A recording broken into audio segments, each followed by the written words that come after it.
Baik, assalamualaikum warahmatullahi wabarakatuh. Baik, teman-teman, di sini saya akan menjelaskan ya yang mana kaitannya dengan operasi himpunan. Ya, di sini kita akan membahas ya ada beberapa teorema yang mana butuh untuk dibuktikan ya dari definisi-definisi yang sudah ada. Baik, yang pertama yaitu nih, jika A itu irisan B ya kurung irisan C, nah maka ini nilainya itu sama dengan A irisan kurung B irisan C begitu ya. Nah, untuk langkah yang harus kita lakukan dalam membuktikan ini ya teorema ini, nah di sini kita tahu bahwa ABC itu merupakan suatu himpunan. Nah, karena ingin kita tunjukkan bahwa keduanya ini adalah sama, ya, maka langkah yang kita lakukan yaitu yang pertama, kita buat bahwa A irisan B dikurung irisan C itu subset dari A irisan kurung B irisan C, ya.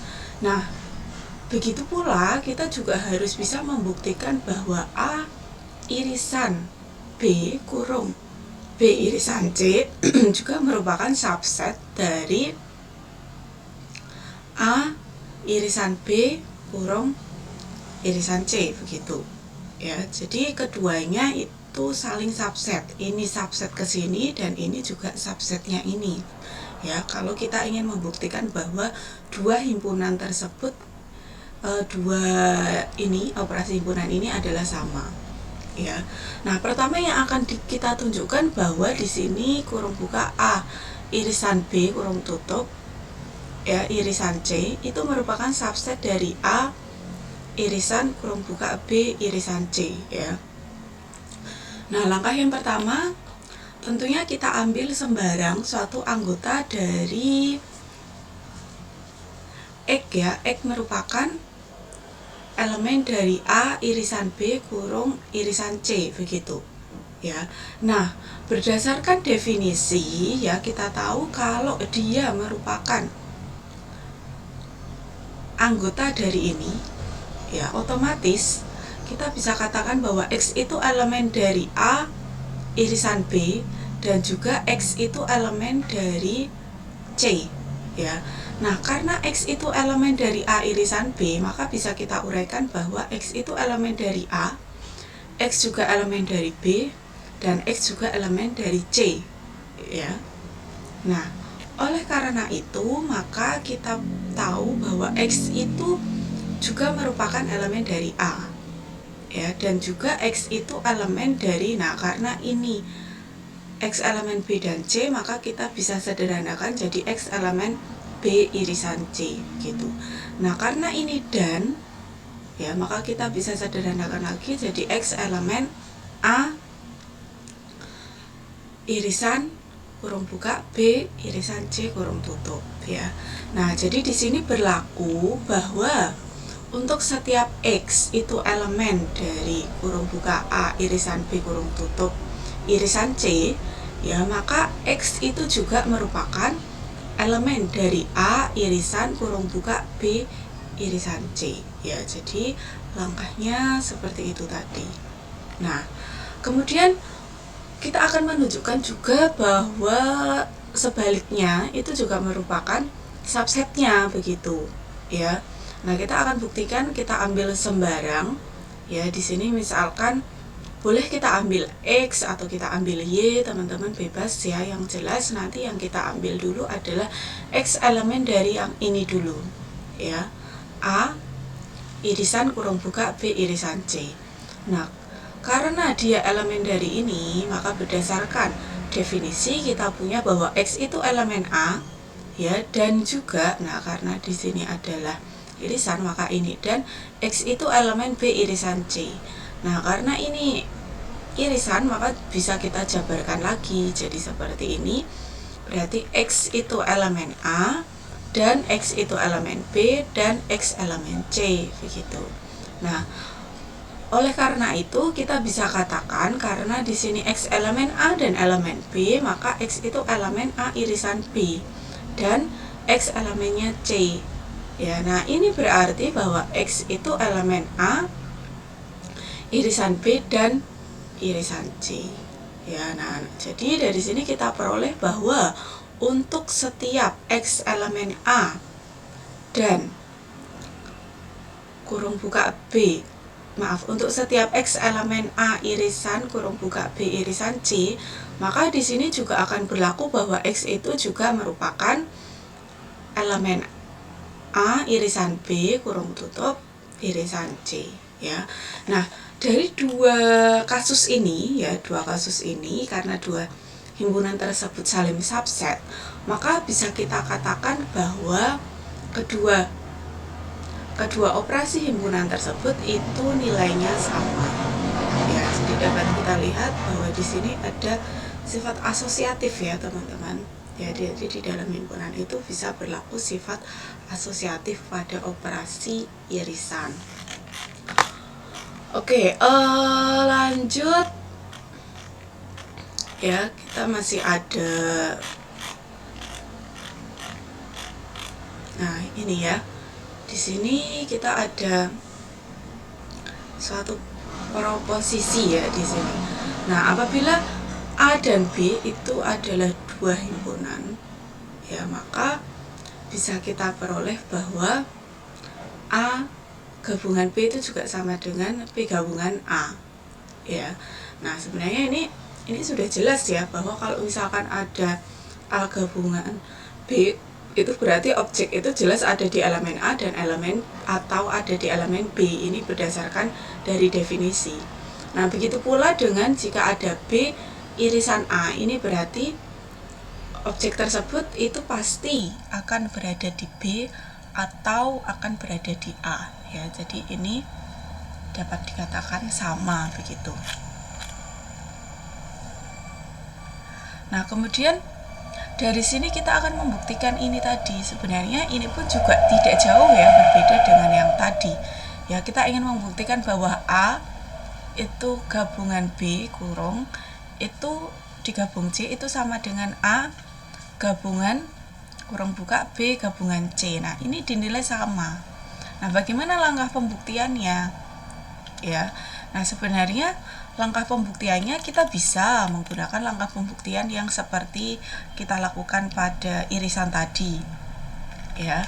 Nah, atau di sini bisa juga kita uraikan berdasarkan dari definisi, ya.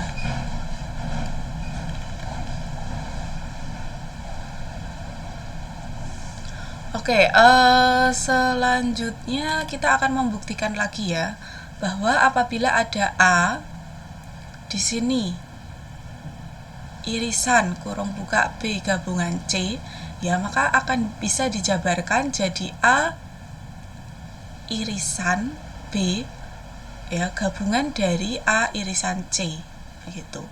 Nah, jadi kalau dilihat sebenarnya ini seperti sifat distributif ya.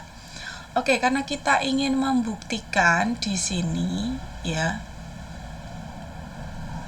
Berarti langkah yang pertama yang akan kita tunjukkan bahwa ini itu merupakan subsetnya ini. Nah, langkah yang kedua yang akan kita buktikan adalah yang ini. Ya, teman-teman bisa lihat subset dari yang sebelah sini. Jadi kanan subsetnya kiri, sama kita buktikan kiri itu subset dari kanan begitu. Nah, langkah yang pertama dulu kita ingin membuktikan bahwa yang kiri itu subset dari yang kanan, ya. Nah, langkah pertama seperti biasa kita ambil sembarang ada X itu elemen dari A irisan B gabungan C begitu. Nah, ini berarti kita bisa peroleh bahwa X itu merupakan elemen dari A dan juga X itu elemen dari B gabungan C. Nah, karena X itu elemen B gabungan C, maka kita bisa peroleh ya bahwa X itu merupakan anggotanya B atau X itu merupakan anggotanya C begitu. Ya. Nah, ini berarti kita bisa peroleh ya bahwa X itu yang pasti merupakan anggota dari A, ya, dan juga anggota dari B. Atau bisa juga X itu merupakan anggota dari A dan anggota dari C, begitu. Nah, oleh karena itu, ya, maka kenapa bisa seperti ini? Karena kan ini pasti ya, tadi X itu elemennya A itu sudah pasti. Sedangkan kalau X itu elemen B, itu bisa memilih, bisa B atau C, ya. Nah, maka dia bisa diuraikan jadi dua seperti ini. Jadi ada kemungkinan X itu elemennya A dan elemennya B, atau X itu elemennya A atau elemennya C, ya. Jadi ada dua ini. Nah, ini kalau kita buat pernyataan ini bisa kita peroleh bahwa X itu elemen dari A gabungan irisan, ya, maaf, A irisan B gabungan A irisan C, begitu, ya. Nah, jadi kita bisa peroleh jika X itu elemen dari A irisan B gabungan C, maka X itu juga merupakan elemen dari A irisan B, ya, gabungan dari A irisan C, begitu. Nah, jadi ini terbukti. Nah, kemudian untuk pembuktian yang kedua berarti kita akan membuktikan sebaliknya, ya, bahwa A gabungan B irisan A gabungan C merupakan subset dari A irisan dari B gabungan C, begitu. Nah, langkah yang pertama tentunya kita ambil sembarang dari yang ini, ya. Nah, maka berdasarkan definisi kita tahu bahwa X itu elemen A irisan B atau X itu elemen A gabungannya B, irisannya C, maaf. Jadi ada dua ini, ya. X elemen A irisan B atau X elemen dari A irisan dari C, begitu. Nah, ini bisa dijabarkan lagi bahwa X itu berarti di sini adalah X itu himpunan elemen dari A dan juga X itu elemen dari B. Nah, begitu pula dengan ini, maka X itu elemen dari A dan juga elemen dari C. Nah, ini berarti bahwa X itu sudah pasti merupakan elemen dari A, ya, dan merupakan elemen dari X itu juga merupakan elemen dari X atau dari C, ya, jadi salah satu, begitu. Karena ada kemungkinan tadi ada dua, ya, dan dua-duanya itu pasti ada A-nya semua. Nah, tapi yang satu pakai B, yang satu pakai C. Nah, berarti dia salah satu antara X itu elemen B atau elemen C. Nah, maka pernyataan ini dapat ditulis bahwa X itu elemen A yang mana gabungan B atau C, begitu. Nah, jadi ini sudah terbukti bahwa dia adalah yang ini subset dari ini. Nah, dari dua pembuktian itu, maka karena dua operasi himpunan itu saling subset, ya, maka bisa kita pastikan bahwa nilainya itu ini dua operasi ini dia bernilai sama, begitu. Oke, di sini ada beberapa sifat, ya, hukum-hukum yang nantinya berlaku. Nah, jadi dari yang sudah kita buktikan tadi, maka kita peroleh bahwa pada operasi gabungan itu bersifat di sini seperti asosiatif, ya, sifat asosiatif, dan juga irisan juga bersifat asosiatif. Nah, di sini untuk operasi gabungan gabungan itu bersifat komutatif, irisan pun juga bersifat komutatif. Nah, yang C ini bersifat distributif, ya, antara operasi gabungan dan juga irisan, begitu.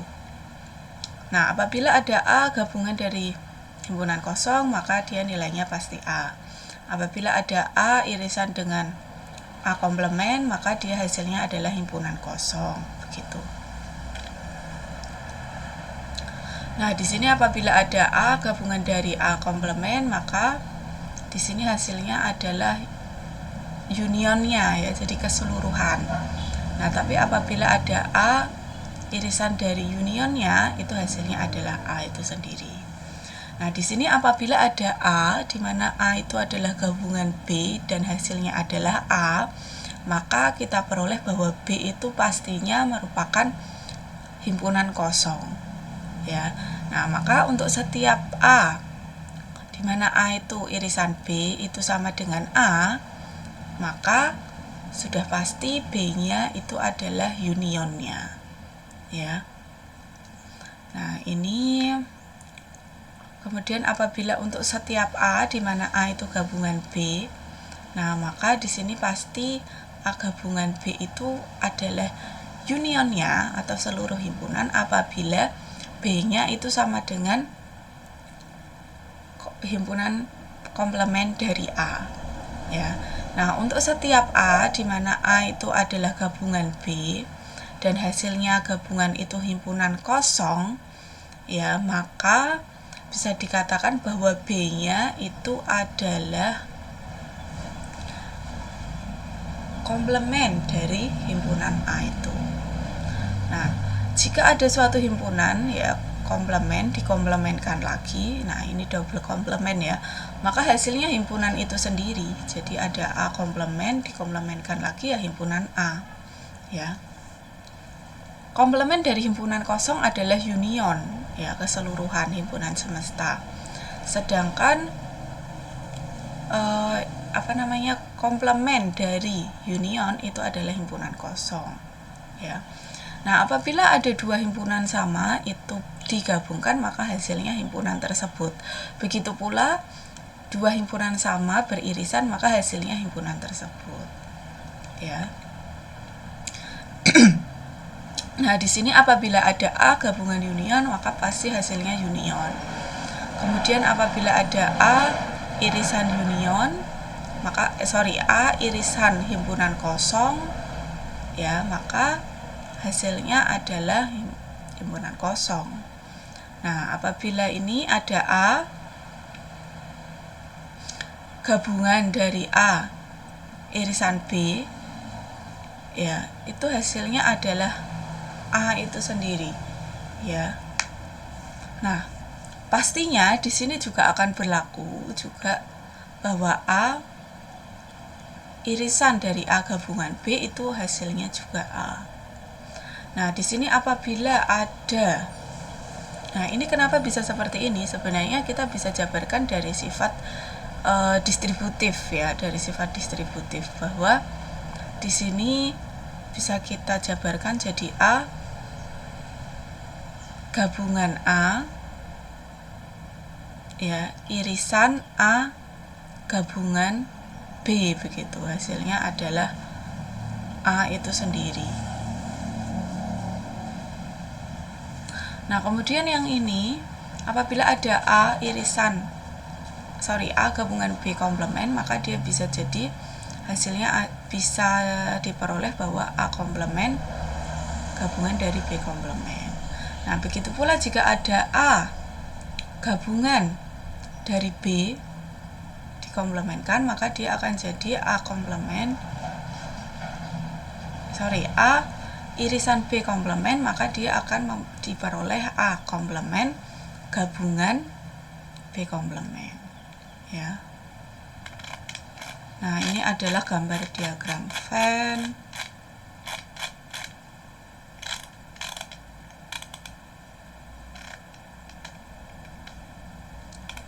Oke, nah di sini ada beberapa himpunan dari suatu bilangan, ya, yang tentunya teman-teman harus pahami. Yang pertama adalah himpunan bilangan asli. Ya, bilangan asli itu dimulai dari angka 1, 2, 3 dan seterusnya.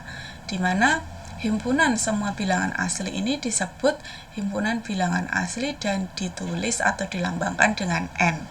Ya, jadi kalau misalkan ada lambang N, itu berarti dia lambang dari himpunan bilangan asli atau natural. Kemudian ada himpunan bilangan cacah. Himpunan bilangan cacah itu himpunan bilangan asli ditambah dengan 0. Ya, itu bilangan cacah. Himpunan bilangan bulat. Nah, himpunan bilangan bulat itu semua bilangan bulat yang mana di sini adalah terdiri atas bilangan cacah dan juga ada yang negatif ya, ada yang positif, ada yang negatif begitu. Itu bilangan bulat. Ya, kalau semua bilangan bulat itu disebut himpunan bilangan bulat dan dilambangkan dengan Z. Kalau tadi yang natural itu dilambangkan dengan AN. Nah, kemudian ada himpunan bilangan pecahan ya, ada pecahan biasa, ada pecahan desimal, ada pecahan persen. Nah, kemudian ada bilangan rasional. Ya, bilangan rasional di sini yang mana bilangan itu dapat dinyatakan dengan A per B ya, dan B-nya itu tidak sama dengan 0 begitu. Biasa dilambangkan dengan Q. Nah, bilangan irasional ya, bilangan berarti kebalikan dari rasional. Nah, di sini himpunan bilangan rasional itu biasa ditulis dengan lambang I. Nah, kemudian ada bilangan real. Nah, bilangan real ini lebih luas lagi ya, dia semua bilangan real itu dilambangkan dengan R. Nah, jadi ini ada yang positif, ada yang negatif, ada bilangan rasional, ada irasional, ya, ada pecahan, kemudian ada bilangan bulat, begitu. Kemudian ada bilangan imajiner. Imajiner ini sebenarnya kebalikan dari bilangan real ya. Nah, biasa dilambangkan dengan J. Contoh misalkan akar minus 7. Nah, ini kan jelas gak ada. Ini imajiner. Kemudian ada himpunan bilangan kompleks. Nah, bilangan kompleks. Semua himpunan bilangan kompleks itu ditulis dengan C begitu. Ya, ada 4 plus 3i, 3i dan seterusnya. Nah, ini kalau digambarkan teman-teman bisa lihat ya. Seperti ini. Jadi ada real sama ada imajiner. Nah, imajiner itu adalah akar negatif. Kemudian di sini terbagi lagi menjadi ada rasional sama irasional. Ya. Kemudian untuk rank rasional itu bisa pecahan, bisa bulat. Nah, pecahan bisa negatif, bisa positif. Bilangan bulat itu bisa negatif, bisa 0, bisa positif. Ya. Positif pun itu nanti bermacam-macam. Ada bilangan prima begitu. Nah, seterusnya. Baik, itu sekilas ya teman-teman penjelasan yang mana kaitannya dengan operasi himpunan, teorema pada operasi himpunan. Semoga bermanfaat. Terima kasih. Assalamualaikum warahmatullahi wabarakatuh.